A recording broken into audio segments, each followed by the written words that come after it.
ทองกับใจแล้วอยากได้เมียมานอนซอยอดีตเคยแอวอ่อนอยากฟ้อนอยากได้ผัวคือว่าแต่มาเดี๋ยวนี้แสงทองได้เป็นดารา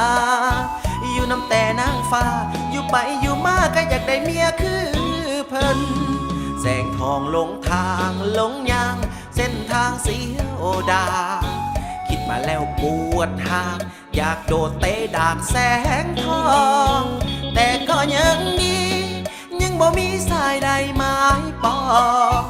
สุดท้ายแสงทองกลายเป็นเบาสนที่สาวตามหากับใจสารเด้อแสงทองลู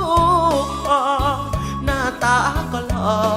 หาลูกไผ่ให้พ่อภูมิใจ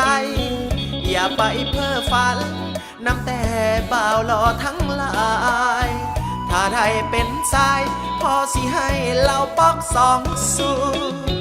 แสงทองกับใจแล้วอยากได้เมียมานอนซอ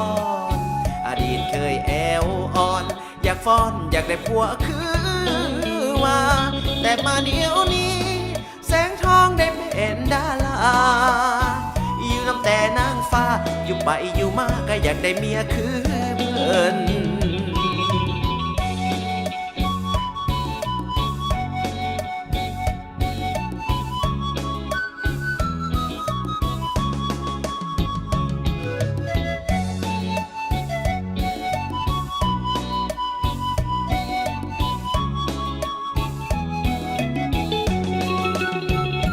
กับใจสารเด้อแสงทองลูกพ่อหน้าตาก็หล่อหาลูกไผ่ให้พ่อภูมิใจอย่าไปเพ้อฝันนำแต่บ่าวหล่อทั้งหลายถ้าได้เป็นสายพ่อสิให้เหล่าปอกสองสู้แสงทองกับใจเราอยากได้เมียมานอนซอน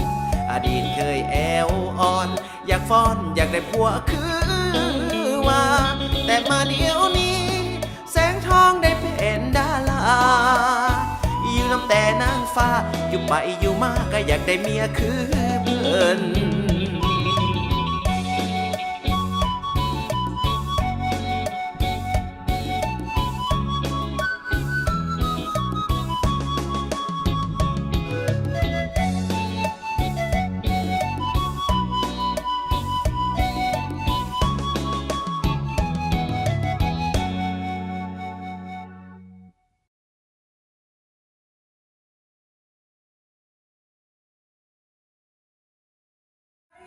สารเด้อแสงทองลูกพ่อหน้าตาก็หล่อหาลูกไผ่ให้พ่อภูมิใจอย่าไปเพ้อฝันนับแต่บ่าวหล่อทั้งหลายถ้าได้เป็นสายพ่อสิให้เราปอกศอกสูงแสงทองกับใจแล้วอยากได้เมียมานอนซอย